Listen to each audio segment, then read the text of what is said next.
Hello, my name is Adam Rich, and I wanted to showcase some of the audio systems I've been working on recently using Audiokinetic Wwise. Most of these are featured or maybe will be featured in my current game project called GearGrit by Pandan Games, being made in Unreal Engine 5. All of these systems have an emphasis on tick and component optimization while being data-driven and designer-friendly. Let's dive in. Starting off, I made a wrapper class for the AK component that handles one-shot and looping events, with optimization being the main focus. When an event is posted, there is a culling calculation to determine if the sound will even be heard. And if so, spawns an AK component and plays the sound. And if not, nothing happens, and the AK component is not even created. On looping sounds, the culling calculations run on a timer, whose time is scaled on the player's distance to the edge of the AK event's attenuation sphere. The closer you are to this critical radius, the faster the cull checks happen. While inside the radius, timer is paused. If culled, the event is stopped and the AK component is deactivated, where it waits in limbo until the next cull check. This actor component is perfect for any actor that moves, but for static objects I wanted a more global approach.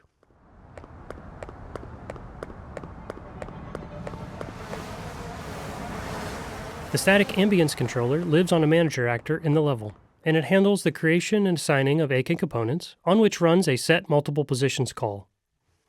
This node takes in an array of transforms to simulate multiple sources, while minimizing the overall voice count.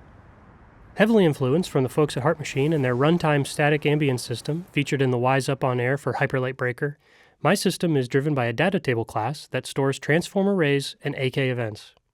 Since GearGrit is not procedurally generated, I can pre-cook the transform data for all of these events. Doing this manually would take ages, but I created a handy-dandy editor utility widget I call MeshFinder just for this. In the data table, each row of AK events can be assigned one or more static meshes, and MeshFinder goes into the currently open level and adds all of their transforms to the array. This is a lifesaver for quick iteration, and when new content is added or mesh actors are moved around, it just takes one click to repopulate the arrays. Also, on our Ambience Manager actor lives our propaganda system. At various intervals in the game, our main baddie, Arbane, will spout some dogma at his citizens over a loudspeaker system. Attention mechanical citizens, heed this warning. At begin play, a looping timer is started that caches and fires an AK event. Each line is a blend container that blends between a close and distant variation. It is led by a selfish man who just wants things his way.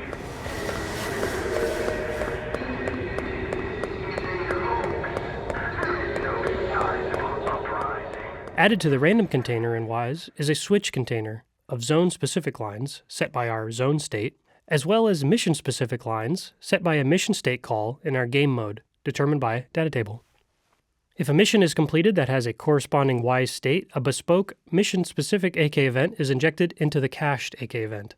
So it will for sure be the next line that plays in the loop. A couple of quick smaller systems here. We created a VO priority system to call repeated or lesser important voice lines during normal gameplay.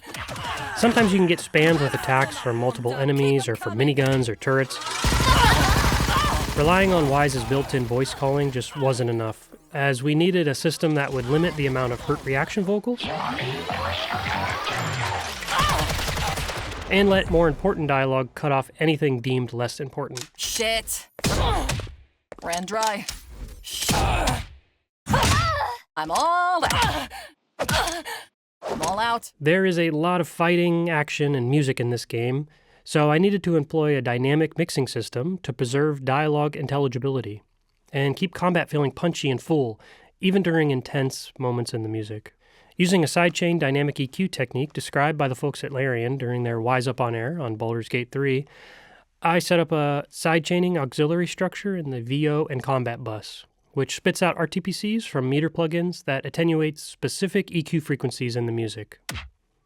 I really wanted the low-frequency content of the combat to shine through, so I'm lightly shelving below 200 Hz on the music bus during combat impacts.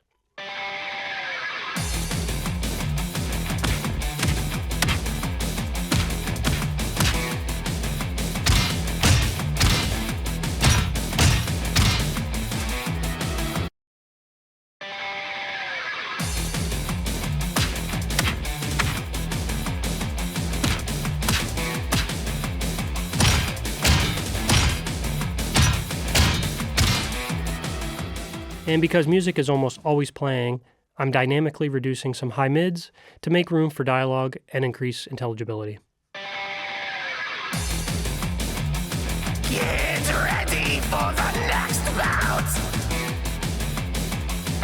And the victor is Tansy GearGrit!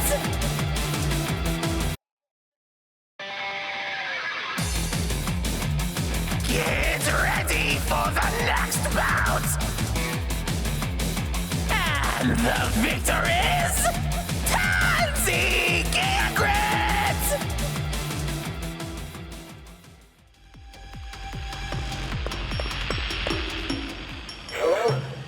Hello? Is that coming through?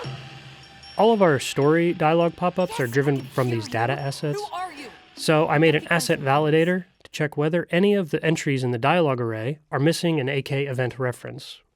It's a really quick way to see if I've goofed and missed one. I'm only human. And finally, we have an impact component that will play physics interaction sounds if the velocity is high enough. And I created an RTPC that sets an intensity switch, low, medium, and high. This adds a huge variety of sound possibilities, and I think brings a lot of life to the world. This system is best represented in vehicle damage and hittable things like trash cans.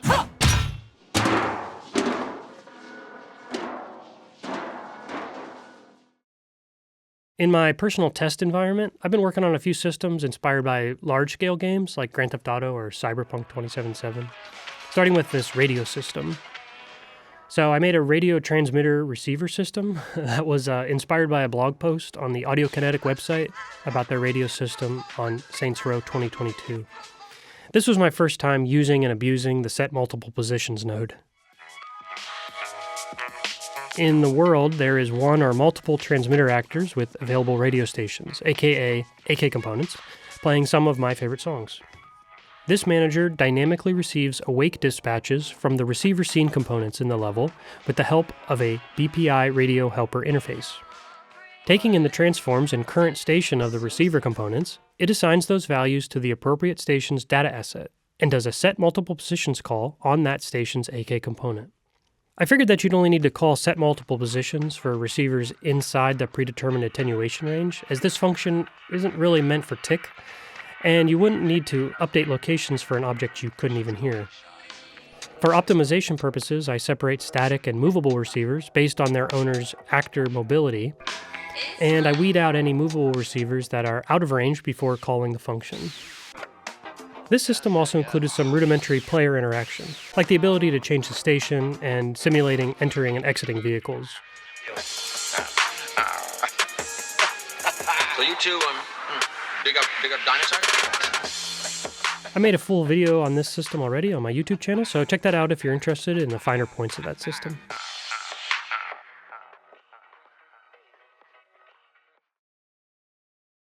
Beautiful day we're having. I had an idea for an NPC Chit Chat system, and its goal is to trigger voice lines on sort of unimportant crowd NPCs as cheaply as possible. It consists of the Chit Chat Manager Actor component, a blueprint interface, and a scene component dubbed Chit Chatter. On an adjustable timer, the Manager component fires a sphere trace, that's the purple debug lines here, looking for other actors with the Chit Chat component in range. If any are found, it chooses one at random and has a chance of triggering a Chit Chat on that actor, which spawns an AK component, then plays a random voice line. Beautiful day we're having. Character and voice type switches are cached on the actor and set when the AK component is created. Then the voice line is played. A signal is fired back to the interface, letting the manager know who is talking, and using the end of event AK callback, the chatter lets the manager know when they're finished talking, adjusting the total chatter count. Hey, howdy. This demonstration is set with low cooldowns and short events, but having longer voice lines would yield overall less busy feeling results. Howdy. Hey, how are you? I thought it would be funny to include an annoyance factor in this system as well. So every time a character chit-chats, Hi. an RTPC for annoyance level is increased, and they'll eventually get mad and start to cuss you out. I'm pretty much done with this. This could be tied into other systems like physics interaction or combat, and could be affected globally by some sort of character charisma value or something. There's a lot of interesting places you could take this. Turn around right now. Last but not least is one of the first systems I helped to create on a cozy city builder called Fabledom. As the sound designer, I was tasked with making sounds for all the creatures and fairy tale encounters, including this little guy, the Flouting Fawn. Legend of Zelda Tears of the Kingdom had just come out, and I loved how the Stable Trotter band plays along with the non-diegetic area music. And as you find more of the band members, their instruments are added to the overall music mix. And I thought something like that would be perfect for Fabledom and the Flouting Fawn here, except I wanted to make the music positional, to move with the character and the camera in 3D. As our first proof of concept came together, that's me playing the alto recorder, interest in this system grew, and we contracted our composer Ollie to write other alternative arrangements for the main music. And we expanded the component to include specific buildings. The cafe, the courtyard, the theater, and others have specific music arrangements that play along with the main music mix as positional objects. These sound sources live outside of the Wwise music hierarchy and were given bespoke switch containers and events, so they needed a way to stay in sync with the main music system. Also, being a city builder, any structure could be created or destroyed at any time, so we made sure that the 3D music always started in sync by using callbacks from the main music system event, mainly the enable get music play position callback and get playing segment info query to seek the appropriate starting time for the 3D music. It was one of my first systems, and I'm still really proud of it today. I think it's super cool. Well, thanks for watching, everybody, and feel free to reach out if you want to chat about any of these system ideas. I'd love to talk with you about them. Thank you.